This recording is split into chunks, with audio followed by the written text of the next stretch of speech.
Hello guys, mag-facial mask tayo. Mugamit ta og kapistek og baking soda. Unya butangan na to egg white. Kanara siyang white. Kinanglan di maapil ang yellow. Kaya ang white mao nay mudag hamis, mao nay mudag smooth. Ato na kayon para mahalo ang ingredients nya. Ikaw man ana i-apply na sa naong. Nga pwede na siya ibabad og 10 to 15 minutes para matangtang man dry skin. Diba?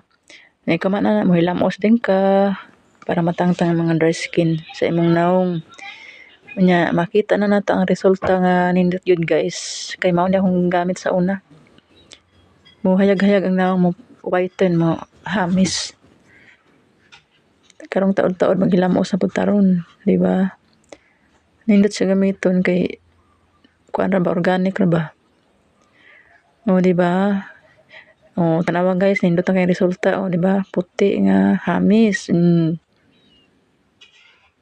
Consistent ang tagamit ana para mas ma-whiten pa, mas maputi pa tong naong mas muhamis.